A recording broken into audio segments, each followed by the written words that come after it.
And a new snag at the Astorga trial. Will they ever seat a jury?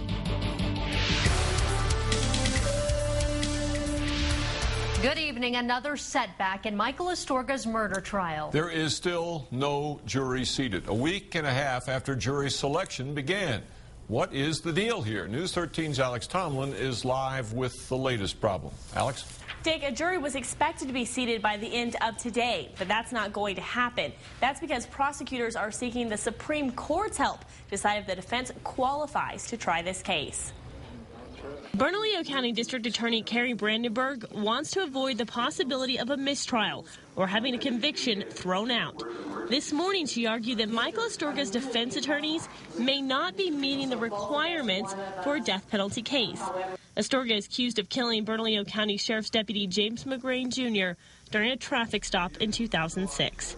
Astorga's lawyer, Gary Mitchell, was joined by another attorney in court last week, but that attorney was missing yesterday and today.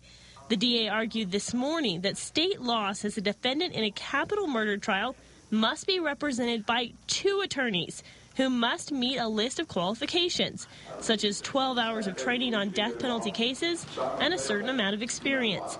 This afternoon, the judge put everything on hold until a decision is made on whether Mitchell is legally allowed to handle the case alone in the courtroom. Whether the Supreme Court requires two actual attorneys physically in the courtroom on behalf of the defense at all times.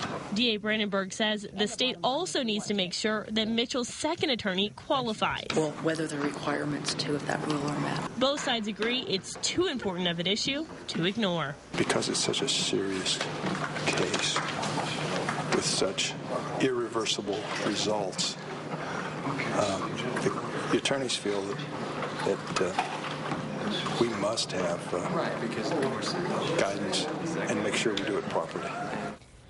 The DA hopes to have an answer from the state Supreme Court soon. At this point, all 74 potential jurors are expected back in court Friday morning. Back to you. Okay, Alex, jury selection was halted last week so that more potential jurors could be called in after the judge decided prosecutors could tell the jury that this is a death penalty case.